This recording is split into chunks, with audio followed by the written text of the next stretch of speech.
cette blessure, on ne peut pas l'effacer. On ne peut pas l'effacer, mais il faut la recouvrir.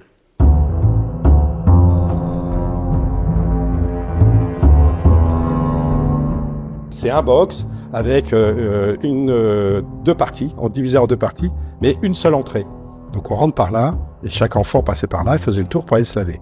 On était 2 par douche, dans mes souvenirs c'était ça. Et le prêtre est arrivé, puisque les murs sont bas, hein, donc l'adulte se met le côté comme ça au-dessus. Bon, et voilà, et il est venu nous rejoindre dans les douches. Donc c'est là que ça s'est passé. C'est là que ça s'est passé la première fois. J'ai informé mes parents parce qu'il y a eu deux prêtres qui m'ont agressé. J'ai commencé à exprimer les choses. On me disait, mais non, tu te trompes, t'as pas vécu ça, t'as pas rencontré telle personne. Ça s'est pas passé comme ça. Et puis moi, j'avais des flashs, des souvenirs, et j'en étais convaincu, sauf on m'avait tellement dit que c'était pas vrai, que je finissais par croire que c'était pas vrai. Donc, quelque part, j'avais un vrai sentiment de devenir un peu fou. Il y avait des troubles, j'allais dire entre mes 6-7 ans et presque jusqu'au moment où je me suis marié à 30 ans, j'avais des difficultés personnelles, intimes. Bon. Le fait de me marier, impeccable, tout ça, j'allais dire tout ça, ça pèse, mes troubles ça pèse. Je ne savais pas d'où venaient mes troubles, mais mes troubles ça pèse. Et puis on décide d'accueillir des enfants, pourquoi on ne sait pas, mais on décide d'accueillir des enfants, et là tout se réveille. C'est-à-dire que là, je vois plus précisément toutes les scènes d'agression, tout ce qui s'est passé au presbytère, qui s'est passé en colonie, à l'école, dans d'autres lieux. Tout ça se réveille. Et ça se réveille, mais c'est un tsunami. C'est quelque chose d'impressionnant parce que autant j'avais pas conscience que j'avais été agressé sexuellement, mais autant là, je prends conscience de ça et je prends conscience de la violence de tout ça.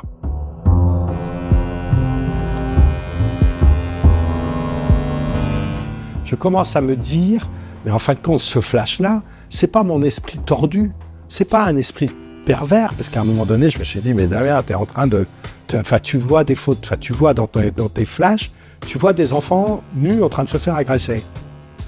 Bon, quelque part, je me dis, mais je suis un malade, je suis un malade. Et puis quand tout est ressorti, c'est là où je comprends que ces enfants, il y en avait d'autres, hein, mais il y avait moi dans ces enfants. J'étais dedans. J'allais dire, il y a des flashs que j'avais où je voyais un enfant avec un adulte, alors je vais être un peu cru, mais avec un adulte dans la tête et entre les jambes de l'enfant. Au départ, je pensais que je voyais ça, sauf que j'étais l'enfant.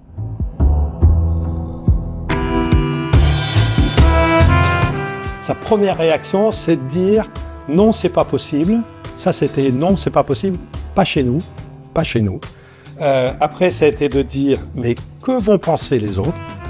Et sa troisième réaction, c'est de dire « mais tu as tout oublié jusqu'à présent, pourquoi tu continues pas d'oublier ?» Et c'était clos, c'était terminé. C'est-à-dire qu'à partir de là, j'allais presque dire la messe était dite.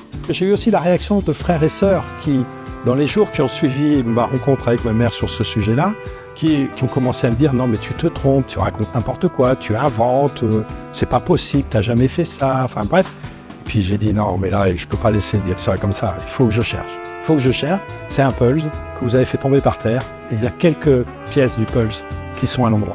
Tout le reste est à l'envers. »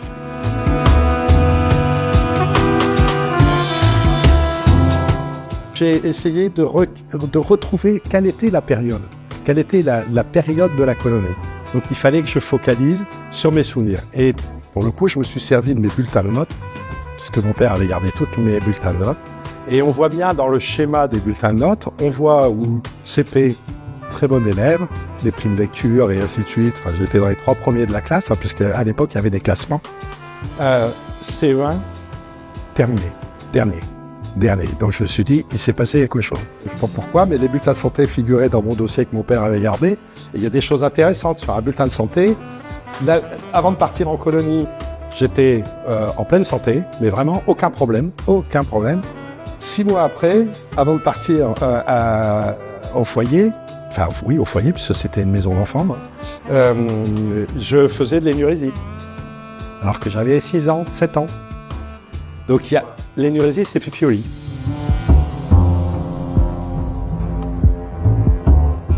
après, un des agresseurs était mort, 78.